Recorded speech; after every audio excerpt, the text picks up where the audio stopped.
அடங்கொம்மால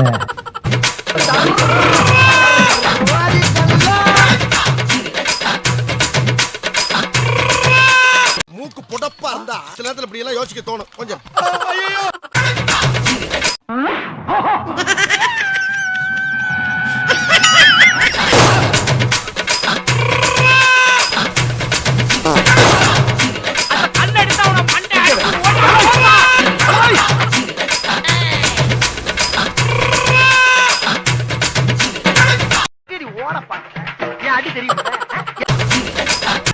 இவனை இப்படியே விட்டா ஊர்ல இதே பண்ணிட்டு தெரியுமா?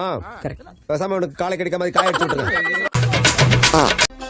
ஆடு இது உசுரோட இருந்த சுண்ட இன்னெல்லாம் ஆட்டம் காட்டிட்டு இருக்கோம். 8 நேரத்துல மேஞ்சிட்டு இருக்கோம். இப்ப இது கெதிய பாத்தியா? அடுத்து தொங்க விட்டுக்கிற